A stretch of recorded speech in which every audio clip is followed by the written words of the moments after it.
નમસ્કાર મિત્રો, ચહેરો કદાચ ઓળખીતો તમને લાગશે પણ નામની કદાચ ખબર પણ ના હોય, કારણ કે એક સમયનો સિતારો બનાસકાંઠાનો, ઉત્તર ગુજરાતનો ટહુકતો મોરલો, જ્યારે ઉત્તર ગુજરાતમાં મણિરાજ બારોટનું નામ હતું એવા સમયે આ એ જ વ્યક્તિ છે કે એનું નામ પણ એ જ હરોળમાં ચાલતું હતું.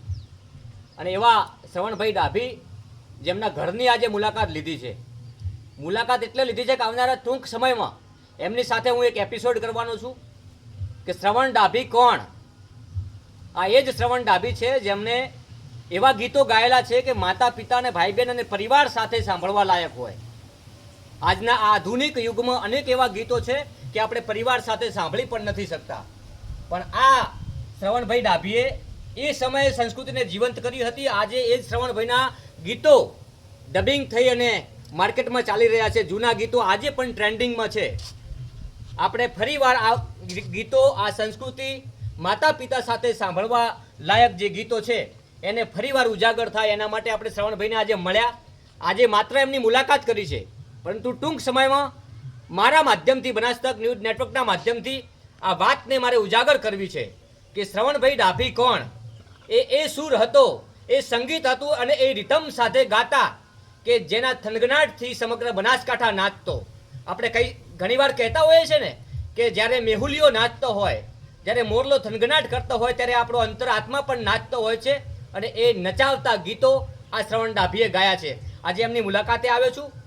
ભલે સંજોગો અને જે સીમાડાઓ હોય છે સંજોગોના, અને એ સંજોગો વસાત આપણે એને આધીન હોય છે કે એના સંજોગોના લીધે કદાચ આપણે પાછા પડતા હોય છે, પરંતુ જ્યારે વ્યક્તિ હિંમત નથી હારતો ત્યારે કહી શકાય ને કે હિંમતે મર્દો તો મદદે ખુદા. ફરીવાર શ્રવણભાઈ ડાભી એમનો અવાજ લઈને માર્કેટમાં પહોંચ્યા છે અને ભવિષ્યમાં સફળ પણ થવાના છે. કારણ કે આજ શ્રવણભાઈના ગીતો હાલના જે ટોપ લેવલના કલાકારો છે ને એ પણ માર્કેટમાં ટ્રેન્ડિંગમાં ચાલતા હોય, તો આ એમના જ મુખેથી ગાયેલા ગીતો જે આપણી સંસ્કૃતિને ટકાવી રાખે, જેમ કે કાનુડાના ગીતો હોય, દિવાળી આવે તો દિવાળીના ગીતો હોય, ભગવાનના ગીતો હોય, કોઈ પણ તહેવાર આવે શ્રવણભાઈની કેસેટ આવે અને આવે. જ્યારે આપણે ઓલી માર્કેટમાં જ્યારે નાની એવી કેસેટો અને ટેપમાં વગાડતા ને ત્યારે એ સમયમાં જમાનો હતો આ શ્રવણભાઈ ડાભીનો. અને આજે હું એમના ઘરે પહોંચ્યો છું એમની મુલાકાતે.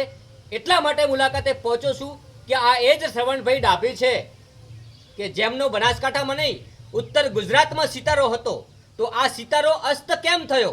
આ સિતારો અસ્ત કેમ થયો? હવે આ સિતારાને ઉજાગર કરવા માટે શું કરવું જોઈએ?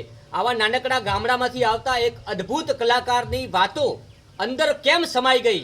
નાનકડા ગામડામાંથી આવતા એક ઠાકોર સમાજના આ યુવાનની જે કલા હતી એ આ કલા અંદર કેમ સમાઈ ગઈ? આ સમાયેલી કલાને બહાર કઈ રીતે વિખેરાવી, કઈ રીતે બહારના અવાજને એને જે કિલ્લોલ કરતો જે અવાજ હતો, અત્યારે કહી શકાય ને કે જે એક કાળી, બે કાળી, ત્રણ કાળી, આ જ શ્રવણ ડાભી હતો. સૌથી ટોપ લેવલની કાળીમાં એમનો અવાજ હતો.